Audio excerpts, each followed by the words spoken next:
Welcome to One Stop News. I'm Michael Rummel and today is February the 18th. I'm bringing you 4 stories today. The first is about the Rohingya Muslims in Myanmar. The second is about instability in the Congo. The third is on the recent surge of attacks in Pakistan. And the fourth is going to be on a discovery of a new life form in the Nika caves of Mexico. Now, I know there's been a lot of news about Trump this week. My problem with it currently is that there's a lot of rumor and unsubstantiation in it. So I'm going to stay away from covering it today and look into it more Wednesday. My main focus Wednesday is going to be the law signed in by President Trump that was passed through Congress that has allowed deregulation of the environment, and more specifically is going to allow coal plants to dump debris into rivers. So that'll be Wednesday, and I do apologize for not covering it today, but I want to make sure I have all my facts straight on all the new developments within the Trump administration before I do report on it. So I'll begin with the Rohingya situation in Myanmar. So the Rohingya are an ethnic group that live in the Rakhine province of Myanmar. There are roughly 1.1 million of them there, and there are several hundred thousand more that have been displaced as they face persecution from the Myanmar government for decades now, ever since they became independent of Britain. They've been denied legal status for years and don't hold citizenship or have voting rights. This is not because they're immigrants to the country. In fact, they're an indigenous population that's been there for hundreds of years. They are just Muslims in a Buddhist-dominated country, and they have generally not gotten along with them ever since the institution of British rule a few centuries ago. Now on to the current situation. Over 1,000 were killed last week at the peak of violence of the military crackdown in the region. This comes amid a UN report that was released on February 3rd, citing several crimes against humanity and a possible claim of an ethnic cleansing, which is not a word the UN uses lightly. The military has said it ended the crackdown about 3 days ago. However, there is still a police and military presence in the area, so it's unlikely that the violence is going to stop, although it will likely be more muted, and there won't be as much news about it being reported, as they're probably going to put a clamp on it. The Prime Minister Aung San Suu Kyi has been very silent on the issue, and there was a lot of hope after her election that Myanmar would address a lot of the grievances that minority ethnic groups had in the country. This has not really been the case. There has been a ceasefire in some regions between the military and ethnic militias, but there still remain a lot of problems for the Myanmar government to deal with as far as ethnic rights and actually giving equal rights to many minority groups in the country. I'm sure I'll be reporting on this in the months to come, as the situation for the Rohingya and other groups in the country is likely to change periodically. It should really come as no surprise that the Congo is unstable, as it's been struggling to maintain a stable foothold in all of its regions for the past several decades. But this situation is looking to develop into one that could be devastating, both for the people of Congo and the international global economy. They produce much of the world's resources related to electronics manufacturing, with 1/6 of the world's coltan, 60% of the world's cobalt, 27% of the world's tantalum, and 26% of the diamonds used for industrial purposes. This would have huge ramifications on the global market if these resources were eliminated, not to mention the fact that many people in the Congo would suffer from yet another civil war, and its effects could bleed over into neighboring countries, and they could get involved, and the whole situation could turn into an international tragedy. While its second civil war ended in 2003, it still has been struggling with an insurgency in many of its provinces from several different groups. The most recent act of violence perpetrated by the Congolese military was the killing of 101 people in central Congo, and some were affiliated with the Kamwina Nsapu group.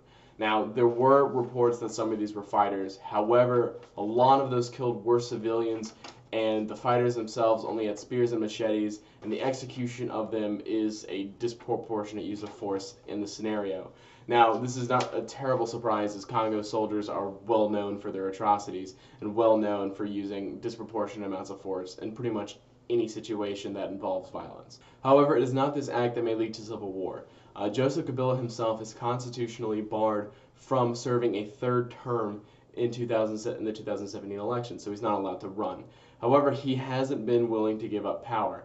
He was forced by opposition parties in December of last year to hold elections at some point during this year, and he would rule a transitional government as they were set up and run. However, it looks like they may not be happening, as The budget minister of the Congo government has said that elections would be too expensive to have this year. Now, a lot of opposition parties have met this statement with very severe criticism and skepticism that this is the real reason that he doesn't want elections. And in fact, 20 were killed in a demonstration in the capital of Kinshasa. This is likely only going to make the situation worse, and there was hope that it would stabilize after December because of the agreement with opposition parties. As in October, the UN said the situation was one of extreme instability, and it looks like it's about to return to that. So I'm sure this is not going to be my last news report about the Congo, and I guess expect one in the next few weeks as developments happen. Third story is the surge of attacks that have hit Pakistan this week from terrorist groups. There have been 6 attacks in the past week, and it marks the most violent period in the country since 2014. These attacks have been claimed by the Taliban and ISIS, and there have been reports that the Taliban in several provinces have decided to link up, and ISIS seems to be allying with Taliban groups, although this is less clear. There's also concern that the military is involved with several of these militant groups, although not necessarily the Taliban and ISIS, but other extremist groups. The militant situation in Pakistan is incredibly messy, and they've been trying to combat them since 2014 with mixed success. However, there's also criticisms that they're still cooperating with certain militias. So specifically on the attacks this week, 3 of these were directly on government forces and at government buildings. 1 killed police as they attempted to defuse a bomb in a civilian area. 1 attacked a protest rally, and the deadliest of them all was an attack on a Sufi shrine that killed over 100. It was a terrible week for Pakistan, and the military responded in a crackdown that killed over 100 suspected militants. Now, whether they were militants is unknown, how many were civilians is unknown, and the Pakistani military is not exactly forthright with their civilian casualty numbers. Not only did they crack down on militants in the group, they've closed the border with Afghanistan and have given Afghani officials a list of 76 people they want them to round up and deport to Pakistan to face military tribunals. Now, it seems like they're shifting the blame to Afghanistan, which is a common tactic from Pakistan with regards to militants. And there is a little bit of credence to this. A lot of militant groups have moved from Pakistan to bordering regions in Afghanistan due to the crackdown by the military on insurgent groups in the country. Now, they accuse Afghanistan of providing sanctuary to these groups, but it's really difficult to blame Afghanistan for, I guess, technically harboring these groups, as their own government is still struggling to even keep hold of their capital, Kabul, from Russian-supported Taliban and other insurgency groups in the country. Afghanistan doesn't really have the resources nor the military to effectively deal with these insurgent groups so far from their power center.